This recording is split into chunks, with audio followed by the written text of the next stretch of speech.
नमस्कार. मी प्रज्ञा स्वागत करते एका छोट्याशा व्हिडिओमध्ये.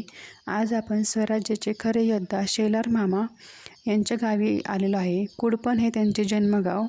हे गाव पोलादपूर शहरापासून 28 किलोमीटर अंतरावर आहे. या गावाला मिनी महाबळेश्वर असे देखील म्हटले जाते. त्यांचीही आपण समाधी पाहतोय. शिवाजी महाराजांचे मावळे सरदार कोंडाजी शेलार मामा हे खूप धाडसी त्यांचे मावळे होते. सरनोबत कोंडाजी रायाजी शेलार असे त्यांचे पूर्ण नाव.